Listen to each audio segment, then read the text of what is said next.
Channel 2 yata. Tingnan nyo, tingnan nyo. Buhayin na lang natin. Yan, oh. Umilaw yung signal, and then ito. Ayan, tatlo. Active, normal naman yung active, buhay talaga yan. Signal and then protect. Yan, naka-signal and then naka-protect siya. Channel 2. Ketas na KY22. Hindi, 22 pala. KY22000 Class H Power Amplifier. May kahawig, no? Okay, ito lang yun ang kanyo. Yan, Ketas KY22000 Class H Power Amplifier. Galing probinsya pa ito. Hindi ko lang matandaan kung Samar ba or Masbate. Mga ganun. Yung papel nito nandun sa karton eh. Yung mga karton niya, oh. By JNT ito. Okay, by the way, shoutout and then maraming salamat kay Bossing na pinagkatiwalaan tayo na gawin yung unit nila. Kahit malayo, pinapadala pa rito para ipagawa sa atin. Maraming salamat sa suporta. Okay, ang issue nito kaya pinadala rito sa atin, naka channel 2 yata. Tingnan nyo. Buhayin na lang natin. Yan, oh. Umilaw yung signal, and then ito. Ayan, tatlo.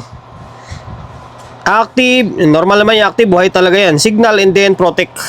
Yan, naka-signal and then naka-protect siya. Channel 2. Maaring good yung channel 1. Ang channel 2 is may problema. Hindi ko lang matandaan kung meron na akong nagawang ganitong klaseng unit eh. Parang mayroon na yata. Okay? Ayan, ngayon, ano pa bang gagawin natin dito? Wala nang patumpik-tumpik to. Banata na natin to. Nakabanata pa ng iba eh. Ngayon, kalasin ko tong channel 2. Hiwalay na lang natin yung review content natin dito. Nakalas na natin yung channel 2. Ang dami niyang wire, no? Ang dami niyang wire. Okay? Ngayon, may kahawig na design. Bakit yung mga power amplifier ngayon is magkakahawig-hawig lang sila lahat eh. Basta, meron siya kahawig. Yun, first move ay sukatin natin yung diode muna. Pero pag ganitong issue, si bakyo ko nito, yung MOSFET, maaaring wala pala siyang MOSFET, parang class G pala yung dating nito. Class G. Diode muna tayo. Okay, dito. Okay, parang wala namang shorted ah. Okay, parang wala naman. Yung dating dito. Okay. Class GH. Kasi may stepper siya, oh. Class GH. Okay, wala namang shorted dito. Natabunan dito yung ano. Isang diode eh. Natabunan. Okay, naka-clip and then protect. Tingnan natin kung may fuse dito. Parang wala. Dito. Magsusuyod muna ako dito. Sayurin ko muna yung nandito. Mula sa may stepper hanggang output. Although parang wala naman ako makitang shorted na output. Pero double check ko pa rin. Kita ko na. Yung problema ay nasa stepper side niya. Hindi sila gumamit ng MOSFET. Ito, putol ito. Naputol na, focus. Yan, pipigtasin ko sana siya. Kasi pinutol ko yung mga emitter eh. Yan, ito. Tsaka ito, yung ito, pagputol ko, putol na rin yung isang pa. Ito, tsaka ito, sa stepper to eh. Panto, yung open. Same din dito, dalawa. Ito siya, oh. Yan. Okay, na-open. Bakit kaya na-open yan, no? Pakita ko sa inyo, ha. Tester natin. Okay. Sana yung tester natin. Pwesto natin na maayos. Okay, ganyan siya. Ito, open din ito, dalawa. Pansinin nyo, ha. Testerin natin. Oh, wala na, oh. Open to. Tapos ito, open din. Okay, open din yan. Dalawa, magkapares. 1943 siya. Tapos, ito yung isa. Okay. Yung dalawa pala. Open din to. Okay, open din, oh. Ayan, nasa stepper ito. Nasa stepper LM311 to eh. Okay? Ngayon, tanggalin ko to tapos palitan natin. Yung diode na check ko naman eh. Buo naman yung mga diode niya. Tapos itong mga sa stepper niya, double check ko, buo naman. Okay? Sa may ano tawag nito? Sa may IC LM311, parang buo naman siya. Okay? Ngayon, bunutin natin to. Dapat siguro mas maganda kung mga NGW yung ginamit, no? Okay, ayan na yan. Design nito is Class GH. Class GH. Ayan, Class G, tapos ginawang Class H. Okay? Kalasin ko yung mga transistor. Natanggal and then pinaltan ko na yung output.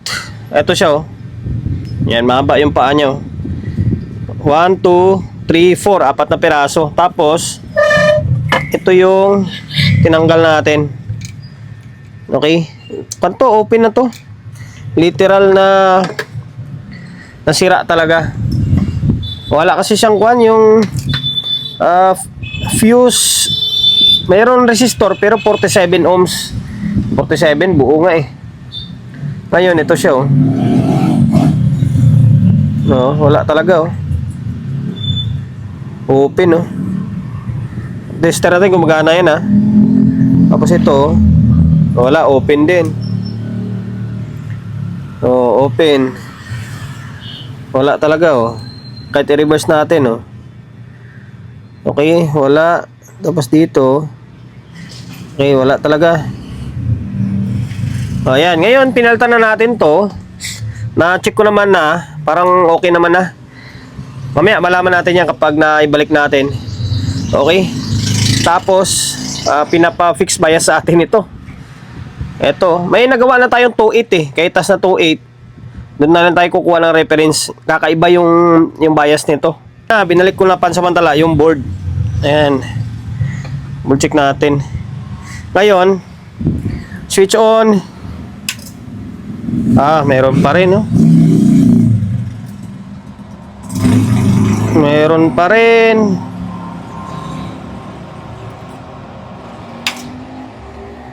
Ibig sabihin, may problema pa na iba.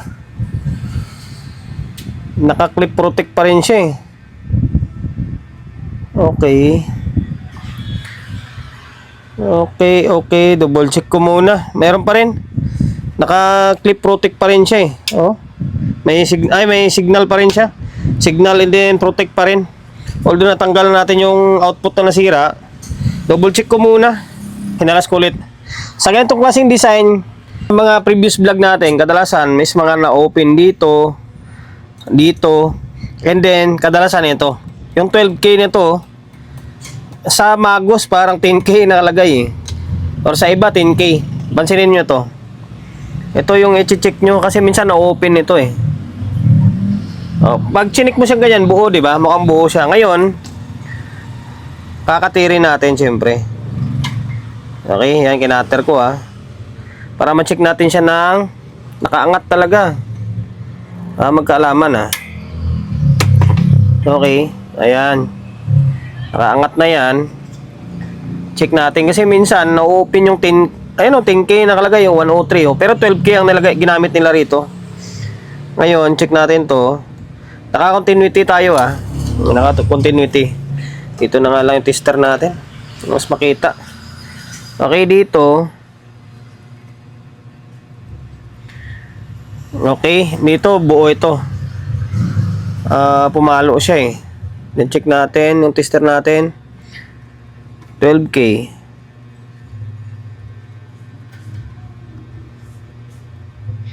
Okay, pumalo, mukhang buo to.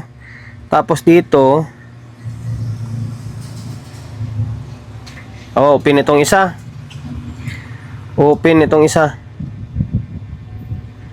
To, open Diba? Open to. Yan, tabingi yung voltahe niya. Ngayon, palitan natin 12K 12K value nito. Hanap ako ng 12K. Sana may 12K pa ako. Yan, 12K yan. Hanap tayo ng pamalit. Kinalas ko na and then pinalitan ko na. Wala akong saktong 12K. Okay? Wala tayong saktong 12K. Mamaya paliwanag ko. Ngayon, ito yung tinanggal natin. Yung isa is na-open. Yung kamay natin. Okay lang, nagtatrabaho tayo eh. Ngayon, ito, ipakita ko sa inyo. Yung open, yung isa na-open, yung isa change value. Ito, change value itong isa. Ito, change value ito. Check natin. Ang taas na niya, oh. Nasa 50K na. Nasa 50K na siya, oh. Ano yung tester natin? Naka X1. Naka X1. No, tama, naka X1 pala. Ayan, na 50K na yan. Tapos ito, open. Ito, open naman to. O, ayan, open to. Ayaw ko magpatusok, ah. Wala, ayaw magkuhan, oh. Wala talaga, oh. Open. Ayan, ngayon, binalta natin. Wala akong saktong 12K. Ginawa natin, nag-series tayo. Dalawang 5.6 lang ito, ha. Equivalent nito is nasa around 12K lang, nasa 11.2. Napasok na yan. Sa board nga 10K lang, oh. Pasok na yan. Aniwala kayo sa akin. Ayan. Tapos 3 watts to. 3 watts. Ito guys, kung wala kayong pamalit, ha, pwede mag-replace niyan. Kung wala talaga. Kung meron, much better nga meron. Kung wala, di diskarte na lang. Ito, dalawang 5.6 equivalent ng mga nasa steering ko naman, ha. Nga nasa around kwan to eh. Ay, kaso nakakonect na sa may kwan, sa board. Pero pakita ko na lang sa inyo. Nga nasa around 12K pa rin labas niyan. Ayun, no. Ba, mga nasa around 12K pa rin naman labas yan. Okay, dalawang 3 watts yan. Nag-series natin. Okay, tingin ko okay na to. Ngayon, balik natin, testing ko. Balik ko na ulit yung dalawang board natin. Mamaya tali na lang natin to kapag maging okay na siya. Double check natin. Okay, ngayon, switch on. Okay, nawala na yung signal, oh. Nawala na yung signal. Okay, nag-normal na siya. Ito guys, pansinin nyo yung ilaw natin. May umiilaw ng konti, di ba? May umiilaw ng konti. Alam nyo kung saan galing yan? Dito sa fan yan. Ito. Yan yung 4 na fan na matataas yung amperahe. Kaya hinihigop niya yung ilaw. Okay, normal to. Kahit sa may grill, ganyan din to. Umiilaw rin ng konti. Ngayon, sukat tayo ng biasing niya. Yan lang naging problema. Ngayon, kabisado ko na ito eh. Yung value dun sa may 10, mula 10K yan. Minsan 10K ang gamit yan eh. Okay, may bias na. Naka-reverse lang tayo. Ayan, forward natin. Okay, ayan oh. Nasa 0.26. Normal na yan. Ting dito.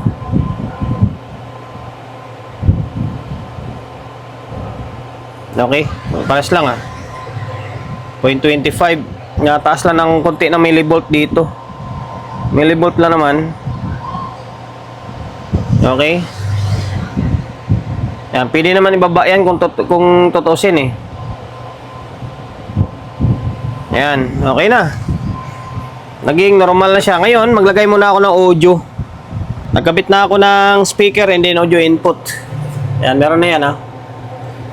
Ngayon, laptop natin gumagana. Channel 1. Okay. Channel 2. May audio ah.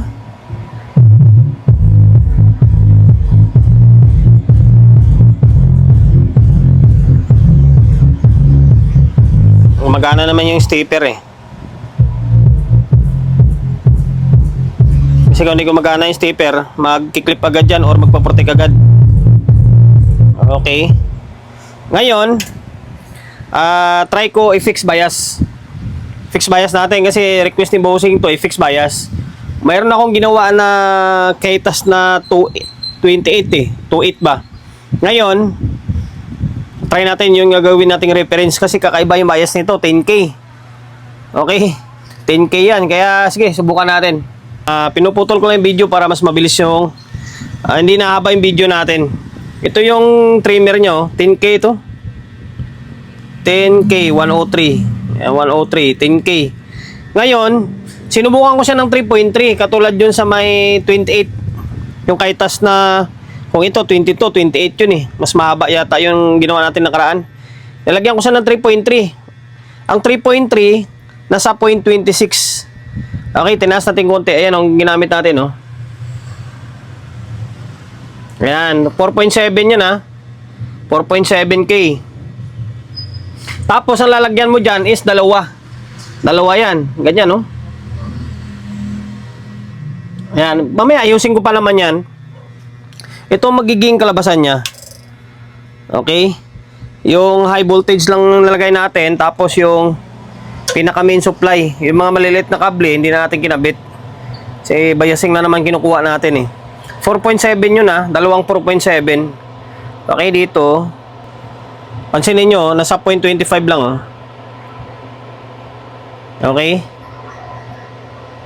Ayan, okay na yan. Pwede nang ilaban to. Pwede nang ilaban yan. 4.7 yan, ha? 4.7. Okay, ulitin natin. Ito yung biasing niya. 0.25 lang. Halos pares na lang siya dito.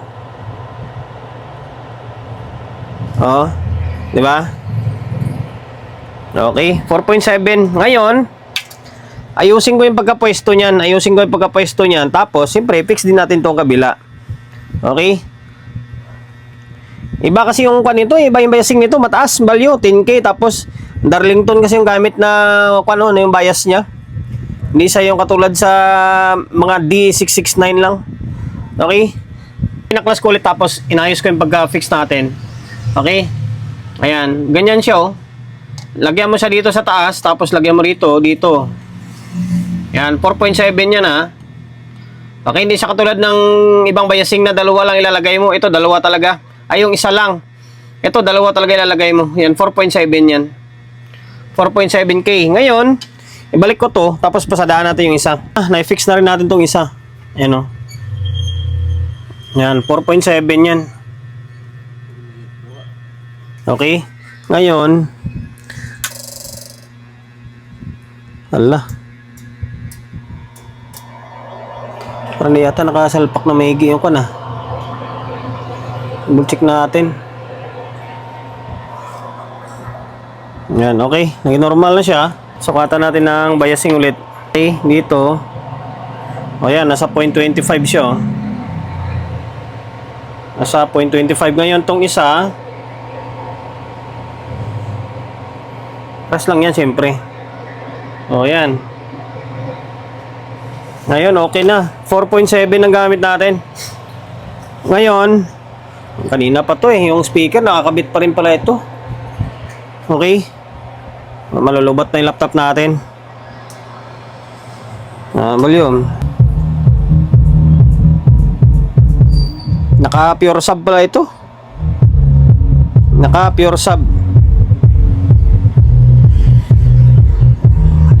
Malakas yung itong klaseng design. Kasi ka-design ng Krill ito, eh. Krill sa Lexus, eh. Okay, ayun lang. Okay na to. Ang nasira or nasibak ay yung eto, apat na output, C500 and then A1943 dito sa may stepper niya. Tapos, andun. Ito guys, yung itong klaseng design, tandaan nyo, kapag umilaw yung signal dito, tapos ayaw bumaba yung protect, kadalasan yung 12 or 10K umiinit. Normal lang. Kadalasan ang gamit dyan is 12 hanggang 10K. 10K or 12K. Kadalasan yung 5 watts na yan dyan, no? Okay, double check nyan. Kasi pag na-open yan, mag-indicate ng signal dito yun, no? Signal, hindi nakaprotect. Kahit na goods na yan nandito. Okay? Hanggang dito na lang, ah. Sana nakapagbigay idea ulit tayo sa mga kapwa natin technician na medyo bago-baguhan lang syempre sa mga master. Wala, very basic na lang sa kanila ito. Kung paano gawin or i-repair yung itong klaseng unit. Ketas na 22,000 Class H power amplifier. Okay? Hanggang dito na lang. God bless and then peace sa atin lahat.